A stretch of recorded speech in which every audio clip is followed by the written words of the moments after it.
Disneyland. We all know and love it, along with the many attractions and characters there, but did we ever really take the time to dig into the history behind the happiest place on Earth? I know of at least 2 great libraries of videos that have started to look into that history, biases aside, though Dateline Disney and Ready Set Disney have only scratched the surface. For the next few weeks, we're going to be taking a more in-depth look at the history of Disneyland. Along to join me is Manny from Ready Set Disney, and we can't wait to get started. We'll be combining our efforts to create Distory, a new series taking place on both of our channels. There are probably many places where you could argue that Disneyland started, but even Disney themselves will likely back me up when I say that the conception of Disneyland started in Los Angeles' Griffith Park, where Walt Disney was spending a day with his daughters.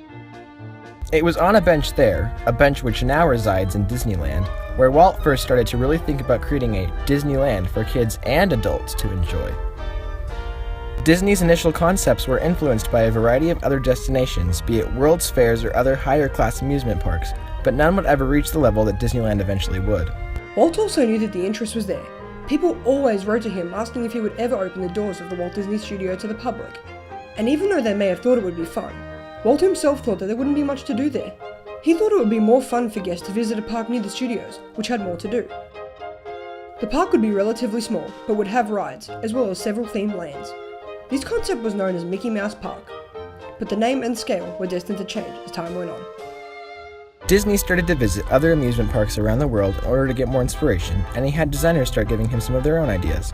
He also hired the likes of Stanford Research Institute's Harrison Price in order to start looking into physical size and location of the park. Price became a Disney legend because of his work, pinpointing the exact location of Disneyland today. After the site was picked, Disney bought up 160 acres of land in preparation of building Disneyland. However, Disney just couldn't pull off the required funds from thin air, and they had to look for ways to raise the money that they needed. Disney decided to create a television show that surrounded Disneyland, as this would not only get him money to build it, but would also generate a lot of publicity and interest. Next time on Distory, we'll dive into the production of the Disneyland TV show, which just so happened to be the first ever successful television program made by a movie company. Make sure to subscribe to Dateline Disney and Ready Set Disney so that you know just when the video is released. Thanks for watching, we'll see you later.